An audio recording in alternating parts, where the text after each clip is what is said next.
sejak awal sebenarnya kami sudah ragu ya kasus ini bisa diselesaikan oleh Polda Sumber, terutama ketika Polda Sumber melakukan konvers pada tanggal 23 Juni 2024 terkait terjadinya trial by the press seolah menghukum, menghakimi publik polisi, padahal itu bukan kenyataan dan kemudian akan memburu pelaku yang memviralkan video.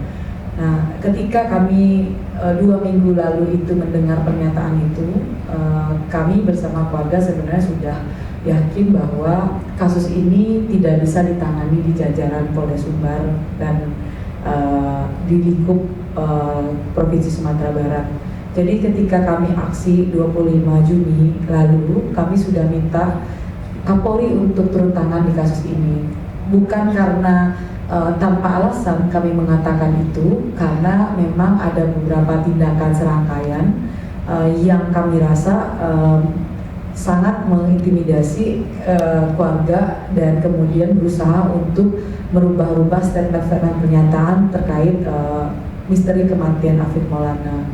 Bagi kami mau diturunkan Itwasum atau siapapun, Kompolnas juga turun, tetapi tidak bisa membuka terang kasus ini, tidak benar-benar serius untuk membongkar siapa yang menyiksa Afif Maulana. Bagi kami itu adalah suatu hal yang tidak penting begitu. Dan saat ini kami dihadapkan dengan situasi disibukkan dengan bumbu-bumbu kasus begitu, soal tawuran dan lain-lain, padahal kita harus fokus pada apakah benar ada dugaan penyiksaan itu dan kemudian siapa yang menyiksa itu gitu. Kalau polisi tidak yakin tentang itu, kami sudah kemudian berusaha memberikan beberapa hal begitu ya, dan ini yang harus mereka cari, karena mereka adalah polisi, mereka yang harus cari, mereka yang harus kemudian memberikan ya, mendapatkan insight soal kasus itu dengan serius begitu, bukan malah kemudian tergesa-gesa menutup kasus begitu. Dari mana menurut LBH Padang kepolisian bisa membongkar kasus ini adalah, menurut saya adalah soal forensiknya. Kami sangat tidak menerima ketika dibilang hasil forensik itu Afif Maulana itu kepleset jatuh ke jembatan. Awalnya Polda Sumbar bilang melompat, lalu kemudian forensik dalam ekspos kasusnya di depan Kompolnas mengatakan kepleset, tapi itu tetap dari atas. Ingat, mayatnya ada di bawah jembatan dan itu sangat tinggi sekali. Bahkan dalam beberapa keterangan pers, Polda mengatakan 55 meter. Ketika polisi ragu atas itu, silahkan, mari. Bahkan kami pun mau memfasilitasi untuk berdiskusi dengan forensik dan melihat dengan serius bagaimana sebenarnya luka-luka yang ditimbulkan ketika memang ada orang yang melompat dari ketinggian begitu. Yang membuat kami yakin salah satunya ada penyiksaannya, salah satunya adalah karena di jenazah Afif itu tidak kami temukan ya, keluarga tidak menemukan luka di kepala dan luka di kaki, remuk-remuk itu enggak. Tidak sama sekali. Dia hanya remuk dan luka-luka traumanya ada di sebelah kirinya, depan, belakang, punggung, punggungnya ini, lalu juga tangan-tangannya sebelah kiri. Yang sebelah kanan tidak terlalu kelihatan. Nah, itu yang kami temukan. Bagi saya memang sejak awal kami sudah sanksi dan sangat ragu Polda Sumbar bisa menuntaskan kasus ini. Makanya kami datang ke Jakarta. Terima kasih. Ini kemudian adiknya laki-laki ada umur 9 tahun. Seperti apa Afif Maulana di mata Ibu Anggun dan Pak Rinal? Silakan. Afif di mata saya, mata kami itu dia anak yang masih manja, masih suka nangis kalau sakit, dan dia juga nggak suka keluyuran. Kalau dia keluar rumah pun itu karena ada kegiatan main bola atau main layangan, main jana sama anak sebayanya. Dan itu kalau nggak ada, dia seharian di rumah, lebih suka tiduran di kasur sambil main handphone gitu. Dan dia juga ini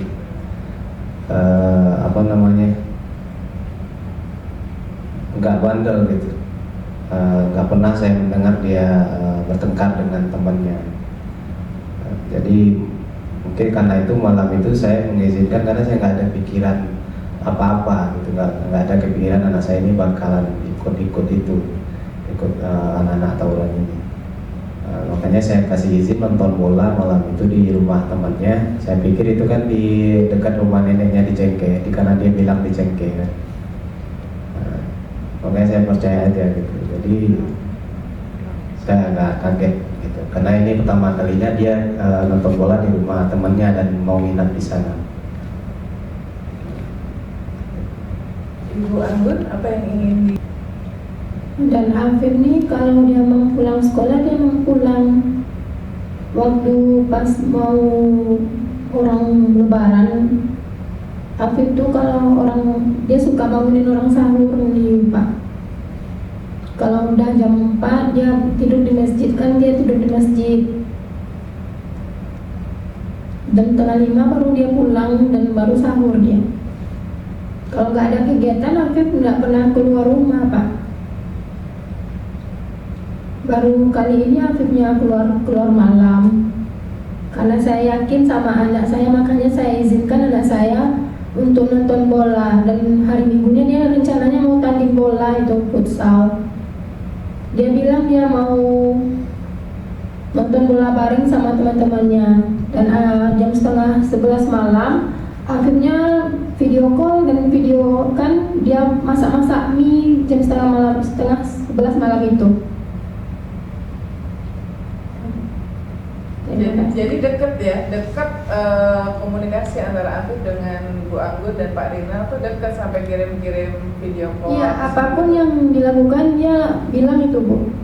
Makanya diizinkan anak tuh, karena saya yakin dan percaya anak saya tuh gak pernah tawuran, tidak pernah macam-macam. Makanya saya percayakan sama dia. Saya izinkan dia malam itu Bu, karena dia mau nonton bola, besoknya dia mau tanding, saya izinkan Bu.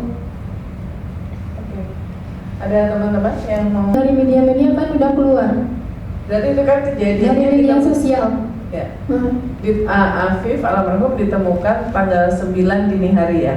9 Juni dini hari. Ditemukan ya jam 11 siang. Tanggal 9 jam 11 siang. Ibu informasi pertama taunya kapan? Jam 6 Ibu. Jam 6 sore hari Minggunya. Jam 6 sore. Kita coba hubungi pagi, HP-nya mati, dan lalu kita cari-cari. Keluar foto aku di media sosial, lalu dikirim sama teman-teman Ibu. Langsung kita ke Polsek Kuranji mencari Afif. Dan lalu orang petugas Polsek Kuranji pun bilang anaknya tawuran. Kalau nggak ada SIM nggak bisa diotopsi katanya, kata petugas Polsek Kuranji. Nah, Ibu ke Polsek Kuranji dengan Bapak ya, Pak Iya, Rinal bersama sama keluarga Ibu. Mungkin bisa diceritakan ke kami di sini bagaimana apa yang Ibu tanyakan dan bagaimana respons dari polisi pada saat itu. Pertama datangnya polisinya udah marah-marah. Dibilangnya anak Ibu tawuran, melompat. Dan saya yakin dengan anak saya Bu, dia tidak pernah tawuran, makanya langsung saya ke Bayangkara disuruhnya Bu. Rumah sakit Bayangkara. Iya. Tanpa menghiraukan kata-kata polisi yang marah-marah tuh, dibilangnya ada senjata tajam. Nggak pernah anak saya pegang senjata tajam Bu. Di bawah umur lagi 13 tahun, badannya aja kecil Bu. Nah, apa yang apakah betul misalnya sempat diminta untuk menandatangani tidak akan meneruskan kasusnya Afif, gimana? Pak Rinal mungkin sang ayah atau siapa ya? Iya, waktu itu kakek jatuhnya itu suami tante Anggun kan. Itu dia yang duluan ke polsek. Jadi dia komunikasi sama petugas polsek itu, katanya disuruh menandatangani surat biar nggak menuntut. Gitu Bu. Nah, tapi tidak dilakukan. Nggak, tidak. Yang minta otopsinya kapan? Minta otopsinya itu yang pagi pas di rumah sakit Bayangkara. Ya, jadi dari awal keluarga Afif memang Iya, pas di polsek itu pun kami curiga gitu Bu, kematiannya nggak wajar. Gitu. Jadi ada juga kami berencana untuk visum atau otopsi gitu. Karena begitu tanya ke polsek langsung dibilang lompat gitu ya? Dibilangnya tawuran. Oh, tawuran, oke. Pertama kali yang bilang lompat tuh siapa ya?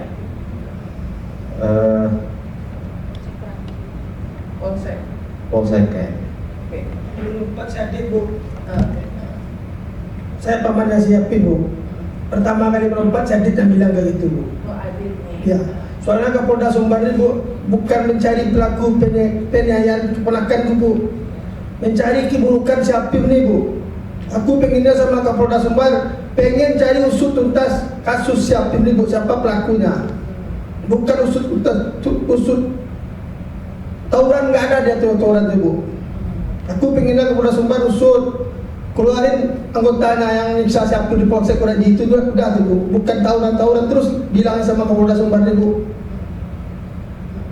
Usut, keluarin anggotanya yang pas nyaya si Apin tuh, udah tuh Bu. Ini katanya 17 orang dapat, tapi foto polisi yang 17 orang tuh nggak ada dikeluarin. Soalnya saksi udah bilang sama saya, ini orangnya Bang. Udah diliatin, saya rekam dia lagi saksi waktu pas kasih kesaksian itu Bu. Kapolda bilang pas nyaya di polsek Jembatan Kuranji itu dia di nyaya juga siapa itu Bu. Nggak sportif Kapolda Sumbar Bu. Jadi informasi yang dikumpulkan oleh keluarga itu Afif dianiaya, gitu ya? Iya, Bu. Parkiran mobil Polsek Kuranji di situ Afif disiksa oleh oknum-oknum itu Bu. Yang bilang itu ada saksi-saksinya di HP saya Bu, rekamannya ada Bu. Okay. Dan Bapak Kapolda cuma tahu saksi A aja Bu, saksi yang lain Bapak tuh nggak tahu, makanya itu aja yang dibilang. Padahal kita menyimpan bukti-bukti itu semuanya Bu. Ya. Jembatan Kuranji itu dari atas ke dasar sekitar 15 meter ya, tadi diceritain ya. Dan Lebih kurang 15 meter. Lebih kurang 15 meter. Artinya dan kondisi airnya itu Di atas dangkal. betis sedikit Ibu, jangkal dia. Dangkal, ya. Sementara ketika orang tua dan keluarga melihat kondisi tubuhnya jenazah Afif itu Ada luka-luka lebam di sebelah kiri, memar Bu. Ada memar di sebelah kiri, terus dekat perutnya ini ada pukulan dari sepatu oknum. Soalnya Afif itu dimandikan banyak orang di rumah, ada marinir pun yang mandikannya yang dekat sama Afif itu kan Bu. Itu tuh tanda sepatu oknum itu Bu. Sekampung dia orang melihat Afif itu semuanya Bu. ya. Karena kalau melihat ketinggian jembatan, seandainya seperti kata polisi Dan pasti pecah kepalanya ke bawah Bu. Ini badannya aja enggak, kepalanya enggak apa-apa, kakinya enggak ada patah. Kalau memang dia melompat, pasti arah cara dia jatuh itu pasti berserakan Bu. Saya sempat dapat kabar bahwa tadinya dari Rumah Sakit Bayangkara inginnya Afif sudah dimandikan, dikafankan, jadi tinggal dibawa keluarga dimakamkan gitu. Sempat seperti itu. Jenazah Bu ya, dilarang-larang sama petugas. Saya pertama mau otopsi perjanjian mau dilihatin sama keluarga. Pas mau ambil di otopsi dilarang sama petugas, nggak boleh, itu melarang dokter katanya. Dokter pun saya ingat wajahnya Bu, pengen saya lihat diusir lagi.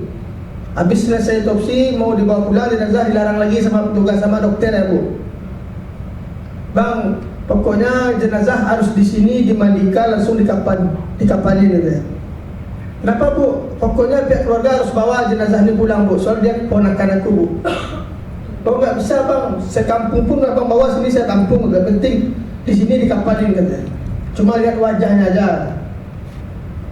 Di sana ribut-ribut Bu, pas kehilangan Bu, tahanan polsek di sana kan ada dirawat. Ada yang kabur ya? Ada yang kabur tahanan. Di sana lah bisa saya ambil keponakan saya nih Bu. Jadi gara-gara tahanan kabur di Rumah Sakit Bayangkara, lagi pengawasan lengah, keluarga bisa mengambil Iya. jenazah Afif. Iya, itu pun ditakut-takutin juga sama polisi, Bu. Bang, kalau bisa jangan diotopsi ulang ya. Kalau diotopsi ulang harus pribadi bayar lagi bang, 20 juta ya. Sama pihak kepolisian ngomong sama saya. Jadi kalau di Bayangkara gratis, kalau di rumah sakit lain harus bayar gitu. Iya, karena kan mau rumah sakit Jamil. Pokoknya ditakutin sama petugas tuh. Nyampe di rumah Bu, harus saya lihat buka semuanya pada jenazah. Mukanya itu mulus semua ya. Muka mulus, kaki mulus, cuma bekas dia tendang sama polisi.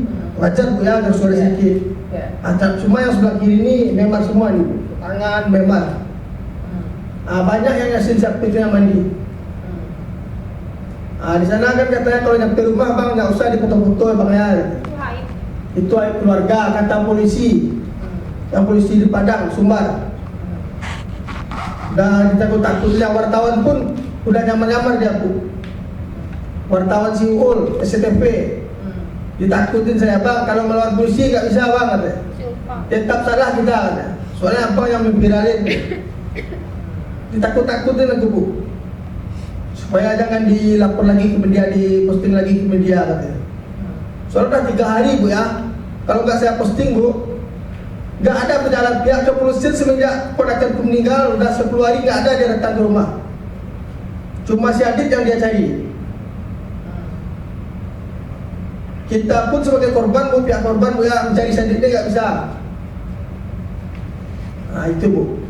Nah banyak kejanggalan di polisi itu Bu. Nah, karena kejanggalan Jadi sejak awal kami sudah menolak ya perkataan melompat itu, jatuh dari atas ke bawah itu, kami sudah menolak perkataan itu. Kami tidak yakin karena jenazah Afif itu dalam kondisi dia begini ya, telentang menghadap ke atas begitu. Itu yang kami lihat, dan tangannya itu tegang seperti ini gitu. Nah kemudian ada beberapa hal yang janggal juga. Misal TKP itu nggak di polis lain. Tanggal 17 kami datang ke situ, itu belum di polis lain begitu. Baru beberapa hari yang lalu, sekitar 3 hari yang lalu ya, anggota saya datang lagi ke TKP. Barulah kemudian ada polis lainnya, tetapi dengan kondisi airnya lebih dalam lagi. Waktu itu digambar dan kemudian juga keterangan saksi ke kami, airnya cuma sampai di bawah, di betis sedikit gitu, sekitar kalau Kapolda bilangnya 50 cm begitu. Nah kemudian apalagi kejanggalannya, yang sangat janggal buat kami adalah pernyataan Kapolda yang berubah-ubah. Jadi ketika dia mengatakan melompat, lalu saya bilang begitu sebagai kuasa hukum, apa lebam yang ada di tubuh Afif gitu. Bahasa saya lebam, karena saya bukan forensik ya. Saya menanyakan lebam, karena kan ternyata bahasa forensiknya trauma begitu. Lalu kenapa ada tanda kekerasan di tubuh Afif? Dijawab lebam mayat. Lalu saya bilang, saya tahu itu bukan lebam mayat. Silakan cek Google gitu, bukan begitu bentuk lebam mayat. Dan kemudian juga saya tanyakan lagi, kalau kami nggak yakin itu, kami yakin itu bukan lebam mayat, itu tanda kekerasan. Lalu dibilang lagi, kemungkinan itu jatuh, karena kan ketika bermotor jatuh sebelah kiri. Lalu kami katakan, di anak A tidak kami temukan luka yang sama. Karena kami juga menyadari bahwa anak A juga kena penyiksaan, dan kami juga ngecek, dan kami juga mendengar ceritanya, dan tidak ditemukan oleh keluarga juga tanda yang sama di tubuh Afif Maulana gitu. Dan ini spekulasi ini yang terus terjadi. Sekarang yang mau sibuk dibuktikan Polda Sumbar itu adalah Afif itu benar tawuran. Kenapa fokus pada bumbu itu? Yang harus dicari itu, apakah Afif benar disiksa dan siapa yang menyiksanya? Itu yang harus dicari. Dan ini yang kemudian menurut kami kenapa dia disiksa, teman-teman yang lain juga disiksa, bekas kekerasan ada, dan kemudian banyak hal-hal ganjil yang kamu temui gitu. Terlalu cepat mengambil kesimpulan atas sebuah kasus itu padahal yang lain belum diperiksa. Ada 16 orang lagi belum diperiksa, dan segera langsung menutup kasus, menyegerakan menutup kasus. Itu satu hal yang paling aneh menurut kami begitu. Dan propam, wasum segala macam itu. Nah ini kan gimana tanggapannya dari keluarga, mungkin apakah masih ada harapan untuk melakukan ya yang sebagaimana mestinya gitu, mungkin dari keluarga. Sampai Mas Nyambung ketika dari Padang berusaha ke Jakarta apa? Apa Pak? Yang itu. Kami akan mencari keadilan. Kami akan mencari keadilan untuk Afif Maulana, Pak. Masih percaya sama polisi? Sekarang saya nggak tahu mau percaya apa enggak.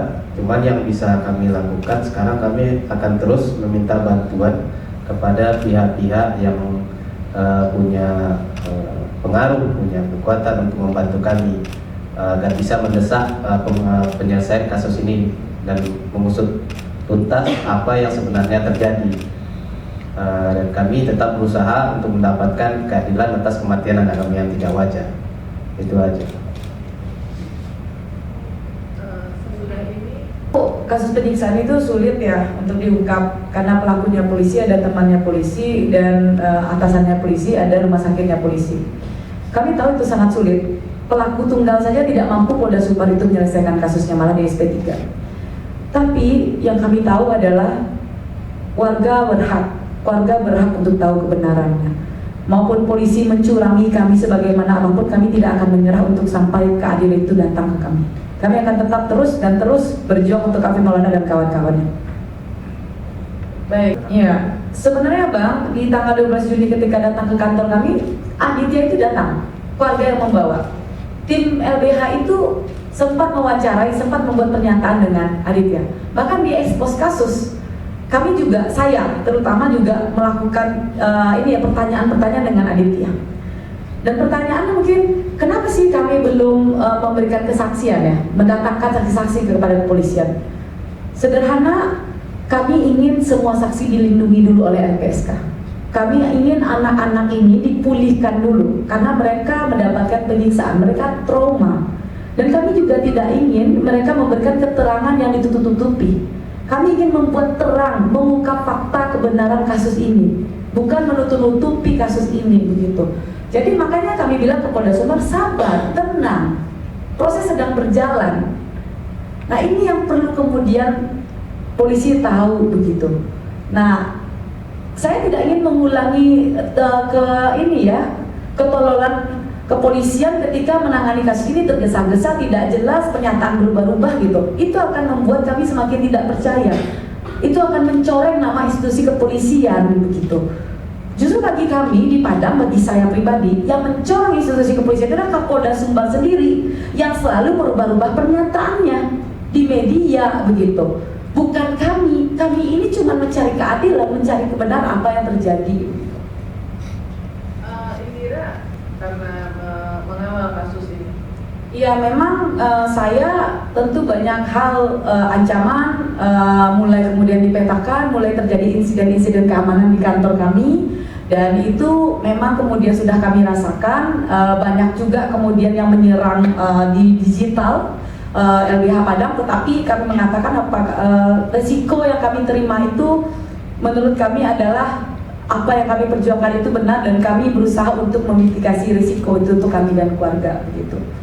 Tidak gampang juga untuk kami berjuang dari Padang ke sini. Dari Padang kami sudah banyak hal framing intimidatif yang dilakukan terhadap kami, dan kemudian kami berani untuk ke Jakarta, pasti tekanannya akan lebih besar kepada kami. Tetapi itu adalah menurut kami adalah yang paling penting itu adalah soal keadilan dan kebenarannya. Kalau kami takut, siapa lagi yang berani begitu? Bapak Kapolri, Bapak Kapolda, tolong bantu kami untuk mencari yang menganiaya anak saya Afif Maulana, Pak. Bukan yang memviralkan yang Bapak cari, yang menganiaya anak saya sampai dia meninggal, Pak. Tolong bantu ya Pak Kapolri, Bapak Kapolda. Terima kasih.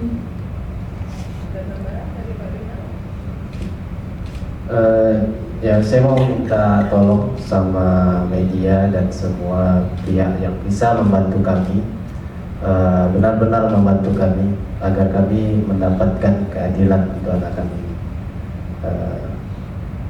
Terima kasih. Terima kasih. Oke, ada Pak Kapolri, aku minta tolong Pak ya, tolong ungkap kasus keponakanku yang di bawah umur nih Pak. Minta tolong Pak, soal Kapolda Sumbar udah banyak ditutup-tutupin Pak kasus ini Pak. Aku minta tolong sama Pak Kapolri ya Pak ya.